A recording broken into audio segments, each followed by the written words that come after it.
আমা, মা খেতে দেয়নি? মা খেতে দেয়নি? সারাদিন না খাইয়ে রেখেছে? এই তাহলে বাড়ি দিয়ে আসি, বুলটির কাছে দিয়েছি। চলো ওঠ, ওঠ। বাবা এসেছে, শিগগিরই ওঠ ওঠ। কি ও আসলে আমাদের বাড়িতে ও যেতে চায় না বাড়িতে। আর যদি জিজ্ঞাসা করি মা খেতে দিয়েছে, না না, ওই দেখো মা খেতে দিয়েছে?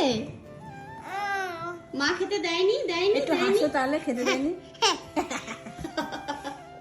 কি সুন্দর হাসি। এই দাঁড়াও, একটু দাঁড়াও দাঁড়াও দাঁড়াও দাঁড়াও দাঁড়াও, দোল দেবো, দাঁড়াও, দোল দেবো ভালো করে, ভালো করে দোল দেবো। হ্যাঁ, বাহ বাহ বাহ বাহ, কি মজা। কি রাজা বাবু, একটু নাচো তো মা, একটু নাচো তো, হাতটা তুলে। একটু হাত তুলে নাচো তো। বাহ বাহ বাহ বাহ। এই শিগগির বাড়ি চ, বাড়ি চ, বাড়ি চল, বাড়ি চ। বলছে না না।